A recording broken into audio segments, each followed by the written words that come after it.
ಶಿವಯೋಗಿ ಸಿದ್ದರಾಮೇಶ್ವರ ಜಯಂತಿಗೆ ಶಿವಯೋಗಿ ಸಿದ್ದರಾಮೇಶ್ವರ ಜಯಂತಿಗೆ ಶಿವಯೋಗಿ ಸಿದ್ದರಾಮೇಶ್ವರ ಜಯಂತಿಗೆ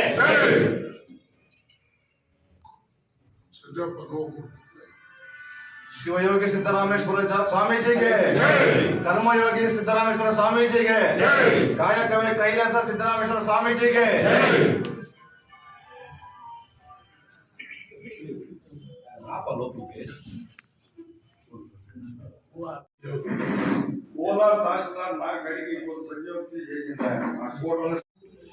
ఎట్లా ఉన్నాను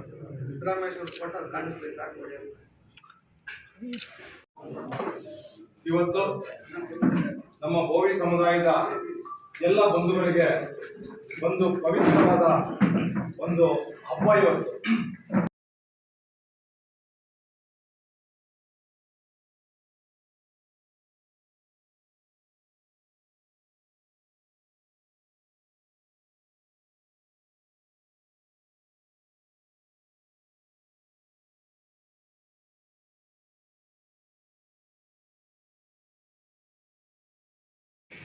ಈ ಕಾರ್ಯಕ್ರಮಕ್ಕೆ ಆಗಮಿಸಿರತಕ್ಕಂತಹ ಎಲ್ಲ ಹಿರಿಯ ಮುಖಂಡರಿದ್ದೀರಿ, ಎಲ್ಲ ಸಮುದಾಯದ ಮುಖಂಡರು ಎಲ್ಲರಿದ್ದೀರಿ, ಎಲ್ರಿಗೂ ತಾಲೂಕು ಆಡಳಿತ ವತಿಯಿಂದ ನನ್ನ ಸ್ವಾಗತವನ್ನು ಬಯಸುತ್ತಿದ್ದೇನೆ.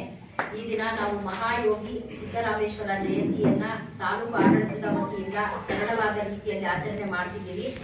ಮತ್ತೆ ನಾವೇ ಹೇಳಿದ ಪ್ರಕಾರ ಈಗ ಇಷ್ಟು ಸರಳವಾಗಿ ಆಚರಣೆ ಮಾಡೋಕ್ಕಾಗಲ್ಲ, ತುಂಬಾ ವಿಜೃಂಭಣೆಯಿಂದ ಮಾಡಬೇಕು ಅಂತ ತಾವು ಅನ್ಕೊಂಡಿದ್ದೀರಿ. ಮತ್ತೆ ಅದೇ ರೀತಿ ನಮ್ಮ ಮಾನ್ಯ ಶಾಸಕರು ಸಮೇತ ಹೇಳಿದ್ದಾರೆ. ಅದರ ಪ್ರಕಾರ 28ನೇ ತಾರೀಕು ಎಲ್ಲಾ ತಾಲೂಕು ಆಡಳಿತ ವತಿಯಿಂದ ಜೊತೆಗೆ ಎಲ್ಲ ತಾಲೂಕು ಮಟ್ಟದ ಅಧಿಕಾರಿಗಳು ಸಮೇತ ಅವರ ಕಚೇರಿಗಳಿಂದ ಒಂದೊಂದು ಸ್ತಬ್ಧ ಚಿತ್ರನ ಇದ್ ಮಾಡ್ಕೊಂಡು ಬರ್ಬೇಕು ಅಂತ ಹೇಳಿದಾರಲ್ಲ, ಅದ್ರ ಪ್ರಕಾರ ತಾವು ಹೇಳಿದ ಪ್ರಕಾರ ನಾವು ಇನ್ನೊಂದ್ಸತಿ ನಮ್ಮ ತಾಲೂಕು ಮಟ್ಟದ ಎಲ್ಲ ಅಧಿಕಾರಿಗಳು ಸಮೇತ ಮೀಟಿಂಗ್ ಕರಿತೀವಿ. ಈಗ ಮೀಟಿಂಗ್ ಅಲ್ಲಿ ಪ್ರೊಸೀಡಿಂಗ್ಸ್ ಪ್ರಕಾರ ಯಾರ್ಯಾರು ಏನೇನ ಕೆಲಸ ಮಾಡ್ಬೇಕು ಅಂತ ಅಧಿಕಾರ ವಹಿಸಿದ್ದಾರೆ ಅದ್ರ ಪ್ರಕಾರ ಎಲ್ಲರೂ ಮಾಡ್ಬೇಕಾಗುತ್ತೆ. ಇವತ್ತು ನಮ್ಮ ತಾಲೂಕು ಆಡಳಿತ ವತಿಯಿಂದ ಸರಳವಾಗಿ ಆಚರಣೆ ಮಾಡ್ತಾ ಇದ್ರು ಸಮೇತ ತುಂಬಾ ಜನ ಎಲ್ಲಾ ಸಮುದಾಯದ ಜನ ಸಮೇತ ಬಂದಿದ್ದೀರಾ. ನಮ್ಗೆ ಒಂಥರ ಖುಷಿ ಆಗ್ತಾ ಇದೆ. ತಮ್ಮ ಒಂದು ಬೆಂಬಲ ನಮ್ಗೆ ಇದೇ ರೀತಿ ಎಲ್ಲಾ ತರದಲ್ಲೂ ಇರಬೇಕು ಅಂತ ಆಶಿಸುತ್ತಾ ಎಲ್ಲರಿಗೂ ಶ್ರೀ ಸಿದ್ದರಾಮೇಶ್ವರ ಜಯಂತಿಯ ಶುಭಾಶಯಗಳು. ನಾವೆಲ್ಲರೂ ಅವ್ರು ಹೇಳಿ ಈಗ ಶರಣರು ಏನೋ ಒಂದು ಹಾದಿನ ಹಾಕೊಟ್ಟಿದ್ದಾರೆ, ಆ ಹಾದಿಯಲ್ಲಿ ಎಲ್ಲರೂ ಸಮೇತ ನಡಿಬೇಕು ಅಂತ ಕೋರ್ತಾ ನಾನು 2 ಮಾತನ್ನ ಮುಗಿಸುತ್ತೇನೆ. ಎಲ್ಲರಿಗೂ ನಮಸ್ಕಾರ.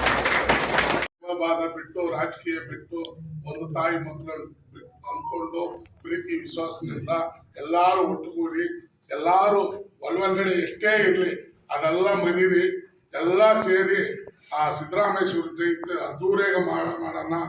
MLA ಸಾಹೇಬ್ರು ನಮ್ಗೆ ಸಹಕಾರ ಕೊಟ್ಟಿದ್ದಾರೆ, ಅವರು ಫುಲ್ ಸಪೋರ್ಟ್ ಇದ್ದಾರೆ. MP ಸಾಹೇಬ್ರು ಬರ್ತಾರೆ. ಮಿಕ್ಕಿದು ಕಾರ್ಯಕ್ರಮಗಳು ಏನಾನ ಇದ್ರೆ 19ನೇ ತಾರೀಕು ನಮ್ಮ ತಾಲೂಕು ಅಧ್ಯಕ್ಷರು ಯಾವ ಡೇಟ್ ಫಿಕ್ಸ್ ಮಾಡ್ತಾರೆ, ಇನ್ನೊಂದು ಮೀಟಿಂಗ್ ನಾವು ಸುಮಾರು ಜನ ಸೇರ್ಕೊಂಡು ಯಾರನ್ನು ಕರೆಸ್ಬೇಕು, ಯಾವ ರೀತಿ ಮಾಡಬೇಕು, ಸ್ಟೇಜ್ ಅಂದ್ರೆ ಏನು, ಇನ್ನೊಂದು ಅಂದ್ರೆ ಏನು, ಒಂದು ಚರ್ಚೆ ಮಾಡೋಣ. ಆ ಚರ್ಚೆ ಮಾಡಿ ತೀರ್ಮಾನ ತಗೊಂಡು ಪ್ರೋಗ್ರಾಮು ಒಳ್ಳೆ ರೀತಿಯಲ್ಲಿ ನಡೆಸೋಣ. 2ನೇದು 28ನೇ ತಾರೀಕು MLA ಸಾಹೇಬರು ಒಪ್ಕೊಂಡಿದ್ದಾರೆ. ಅದೇ ಡೇಟ್ಗೂ MP ಸಾಹೇಬರು ಒಪ್ಕೊಂಡಿದ್ದಾರೆ. ನಾವೆಲ್ಲ ಸೇರಿ ಇನ್ನೊಂದ್ಸಲ ಒಂದು ಮೀಟಿಂಗ್ ಮಾಡ್ತೀವಿ. ಆ ಮೀಟಿಂಗು ಅಧ್ಯಕ್ಷರು ಎಲ್ಲಿ ಹೇಳ್ತಾರೋ ಅವ್ರು, ಯಾಕಂದ್ರೆ ತಾಲೂಕು ಅಧ್ಯಕ್ಷ ನಾವು ಮಾಡಿದ್ವಿ ಕುಲುಂಬಿಂದ, ಅವ್ರ ಒಪ್ಪಿನ ಇರಬೇಕು. ಯಾರು ನೆಕ್ಸ್ಟ್ ಯಾರಾಗ್ತಾರೋ ಅವ್ರವ್ರ ಒಪ್ಪಿನ ಯಾರ್ದು ಅಧ್ಯಕ್ಷರ. ಸ್ವಾಮೀಜಿಯವರ ಒಂದು ಇತಿಹಾಸವನ್ನ ಸ್ವಲ್ಪ, ಯಾಕಂದ್ರೆ ಇವರು ತರಾತುರಿ ಬಿಸಿ, ಮೇಡಮ್ ಅವರು ಬಿಸಿ ಇದ್ದಾರೆ, ಹಂಗಾಗಿ 2 ಮಾತುಗಳನ್ನ ತಿಳಿದುಕೊಳ್ಳೋದಕ್ಕೆ ನಾವು ಕೂಡ ಆಲೋಚನೆಗಳನ್ನ ಮಾಡೋಣ. ಶ್ರೀ ಶಿವಯೋಗಿ ಸಿದ್ದರಾಮೇಶ್ವರ ಸ್ವಾಮೀಜಿಯವರು ತಮ್ಮೆಲ್ಲರೂ ಗೊತ್ತಿರೋ ಹಾಗೆ ಮಹಾರಾಷ್ಟ್ರದಲ್ಲಿರ್ತಕ್ಕಂಥ ಸೊಲ್ಲಾಪುರ ಅಂದ್ರೆ ಸೊನ್ನಲಗಿ ಅಂತಕ್ಕಂಥ ಒಂದು ಗ್ರಾಮದಲ್ಲಿ ಜನಿಸ್ತಾರೆ. ಅವರ ತಂದೆ ಮುದ್ದಣ್ಣಗೌಡ ಅಥವಾ ಮುದ್ದೇಗೌಡ, ತಾಯಿ ಸುಗಲಾದೇವಿ, ಅವರನ್ನ ಸುಗ್ಗವ್ವ ಅಂತ ಕೂಡ ಕರೀತಾರೆ. ಅವರ ದಂಪತಿಗಳ ಪುತ್ರರಾಗಿ 1150 ಇಸ್ವಿಯಲ್ಲಿ ಜನ್ಮವನ್ನು ತಾಳ್ತಾರೆ. ಆಕೆ ಮಕ್ಕಳು ಮದುವೆ ಆದಾಗ ಮಕ್ಕಳು ಆಗ್ಲಿಲ್ಲ. ಸುಮಾರು ಒಂದು ಶ್ರೀ ಶರಣರು ಶಿವಯೋಗಿ ಒಂದು ಸ್ವಾಮೀಜಿ ಇವರ ಒಂದು ಕೃಪಾಕ್ಷ ಕಟಕದಿಂದ ಅವರು 1150ರಲ್ಲಿ ಮತ್ತೆ ಜನವರಿ 14 ಜನ್ಮವನ್ನು ತಾಳ್ತಾರೆ. ತಾಳದಾಗ ಅವರಿಗೆ ಶ್ರೀ ಶಿವಯೋಗಿ ಸಿದ್ದರಾಮೇಶ್ವರ ಸ್ವಾಮೀಜಿಗೆ ಮಾತೇ ಬರೋದಿಲ್ಲ. ಸುಮಾರು ವರ್ಷಗಳು 16 ವರ್ಷ ಆದ್ರೂ ಕೂಡ ಆತನಿಗೆ ಮಾತಾಡೋದಕ್ಕೆ ಬಾಯಿನೇ ಬರೋದಿಲ್ಲ. ಏನು ತೊದಲು ನುಡಿಗಳು ಮಾತೇ ಬರೋದಿಲ್ಲ. ಅಲ್ಲಿರ್ತಕ್ಕಂಥವ್ರು ಎಲ್ಲರೂ ಕೂಡ ಮಾತಾಡ್ಕೊಳ್ತಾರೆ. ಯಾಕೆ ಇಷ್ಟು ವರ್ಷ ಆಗಿದೆಲ್ಲ ಈತನಿಗೆ ಸ್ವಾಮೀಜಿಗೆ ಮಾತಾಡಕ್ಕೆ ಬರ್ತಾ ಇಲ್ಲ ಅಂತ ಸುಮಾರು ಜನ ನಿಮ್ಗೆಲ್ಲ ಗೊತ್ತಿದೆ. ಹೀಯಾಳ್ಸೋದು ಏನೇನೋ ಮಾಡ್ತಾ ಇರ್ತಾರೆ.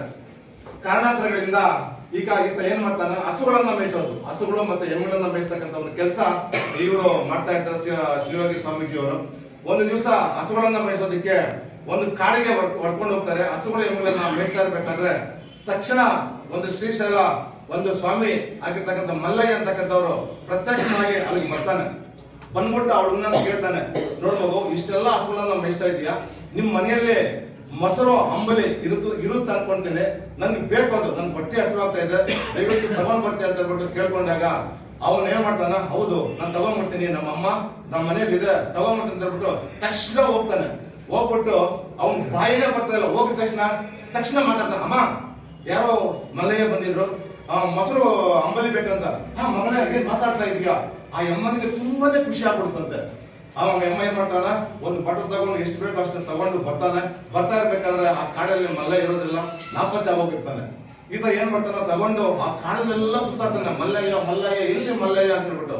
ಎಲ್ಲಿ ಅವ್ರ ಸ್ವಾಮಿಗಳು ಅವರು ನಾಪತ್ತೆ ಆಗ್ಬಿಟ್ಟಿದ್ದಾರೆ. ಸರಿ, ಆತ ಏನ್ ಮಾಡ್ತಾನೆ, ಕೂಗಿ ಕೂಗಿ ಕೂಗಿ ಆತ ಇಲ್ಲ, ನನ್ ಮಲ್ಲಯ್ಯ ಇಲ್ಲ ಅಂದ್ರೆ ನಾನು ಸತ್ತು ಹೋಗ್ತೀನಿ, ಈ ರೀತಿ ಎಲ್ಲ ಅವನು ಬೇಜಾಡ್ತಾ ಇರ್ತಾನೆ. ಸರಿ, ಅಲ್ಲಿ ಶ್ರೀಶೈಲ ಅಂತ ಒಂದು ಸ್ಥಳ ಇರುತ್ತೆ, ಅಲ್ಲಿಗೆ ಹೋಗ್ತಾನೆ. ಅಲ್ಲಿ ಭಕ್ತಾದಿಗಳೆಲ್ಲ ಅಲ್ಲಿ ಬಂದು ಅಲ್ಲೆಲ್ಲ ಪೂಜೆ ಮಾಡ್ತಾ ಇರ್ತಾರೆ. ಸರಿ, ಅಲ್ಲೆಲ್ಲ ಅವನು ಕೆಚ್ಕೊಳ್ತಾ ಇರ್ಬೇಕಾದ್ರೆ ಬಾ ಅಂತ ಹೇಳ್ಬಿಟ್ಟು ಕರ್ಕೊಂಡು ಹೋಗ್ಬಿಟ್ಟು ಒಂದು ಜ್ಯೋತಿ ನೆನೆಸ್ಬಿಟ್ಟು, ನೋಡಿ ಇವರೇ ಮಲ್ಲಯ್ಯ, ಇಲ್ಲ ಇವರೆಲ್ಲ ಮಲ್ಲಯ್ಯ, ನಾನು ನೋಡಿದೆ ಆ ಮಲ್ಲಯ್ಯನೇ ಇರ್ಬೇಕು ಅಂತ ಹೇಳ್ಬಿಟ್ಟು ತಕ್ಷಣ ಒಂದು ಬೆಟ್ಟದ ತುದಿಗೆ ಹತ್ತುಬಿಟ್ಟು ಅಲ್ಲಿ ಕೂಗ್ತಾನೆ. ಕೂಗಿ ಕೂಗಿ ಕೂಗಿ, ಮಲ್ಲಯ್ಯ ಇಲ್ಲಿ ನೀನು ಬಂದಿಲ್ಲ, ನನ್ನಿಂದ ಆ ಧುಮುಕಿ ನಾನು ಸತ್ತು ನನ್ನ ಪ್ರಾಣವನ್ನು ಕಳ್ಕೊಂತೇನೆ ಅಂತ ಹೇಳ್ಬಿಟ್ಟು ಕ್ರಿಸ್ತಾನೆ ಬರೋದಿಲ್ಲ. ಲಾಸ್ಟ್ಗೆ ಧುಮುಕೋದಕ್ಕೆ ಪ್ರಯತ್ನ ಪಡ್ತಾನ. ಹಿಂದೆ ಬಂದು ಮಲ್ಲಯ್ಯ ಅವರನ್ನ ಹಿಂದೆ ಕೇಳ್ಕೊಂತಾನೆ. ನೋಡ, ಅಂದ್ರೆ ಅವರಲ್ಲಿ ಎಷ್ಟು ಕ್ಷಯ ಭಕ್ತಿ ಇದೆ ಅಂದ್ರೆ ಇದೇ ಒಂದು ಎಕ್ಸಾಂಪಲ್. ಆ ರೀತಿ ಕಷ್ಟದಿಂದ ಬೆಳ್ಕೊಂಡು ಬಂದಿರ್ತಕ್ಕಂಥ ಶ್ರೀಯೋಗಿ ಸಿದ್ದರಾಮೇಶ್ವರ ಇವರನ್ನ ಶಿವಯೋಗಿ, ಕಾಯಕಯೋಗಿ, ಕರ್ಮಯೋಗಿ ಸುಮಾರು ವರ್ಷಗಳಿಂದ ಕರೀತಾ ಇದ್ದಾರೆ. ಅಲ್ಲಿ ಅವರು ಆ ಒಂದು ಸೊಲ್ಲಾಪುರ ಸಂದಲಿಗೆ ಅಂತಕ್ಕಂಥ ಗ್ರಾಮದಲ್ಲಿ ಅಲ್ಲಿರ್ತಕ್ಕಂಥ ನಮ್ಮ ಒಡ್ಡರು, ಅಂದ್ರೆ ಅವಾಗೆಲ್ಲ ಒಡ್ಡರು ಅಂತಾನೆ ಕರೀತಾ ಇದ್ದಿದ್ದು. ಈಗ ಕರೆದ ಏನೋ ಒಂದು ಮುಜಗರ ಅಂತ ಅನ್ಸುತ್ತೆ, ಬಟ್ ಅವಾಗೆಲ್ಲ ಕೂಡ ನಮ್ಗೆ ಕರೀತಾ ಇದ್ದಿದ್ದು.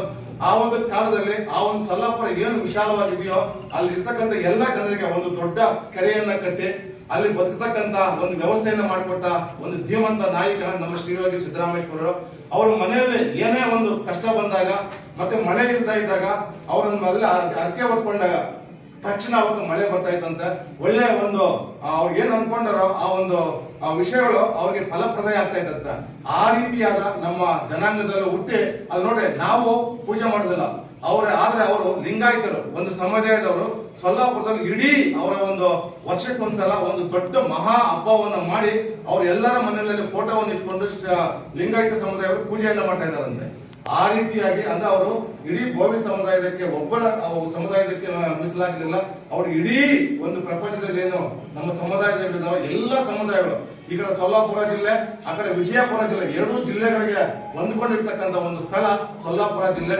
ಆಗ ಮಲ್ಲಪ್ರಭಾ ಮತ್ತು ನಮ್ಮ ಬಸವಣ್ಣನವರು ಏನಿದಾರ ಅವರ ಒಂದು ಹಾದಿಯಲ್ಲಿ ಬಂದಿರತಕ್ಕಂಥವ್ರು. ಇವರು ಸುಮಾರು 68,000 ವಚನಗಳನ್ನು ಬರೆದಿದ್ದಾರೆ. ಎಷ್ಟೋ 68,000 ವಚನಗಳನ್ನು ಬರ್ತಿದ್ರು, ಯಾರು ಕೂಡ ಬರ್ದಿಲ್ಲ. ಆದ್ರೆ ಅದು ಪ್ರಚಲಿತಗೆ ಬಂದಿರೋದು 1992 ವಚನಗಳು ಮಾತ್ರ ಬಂದಿದೆ.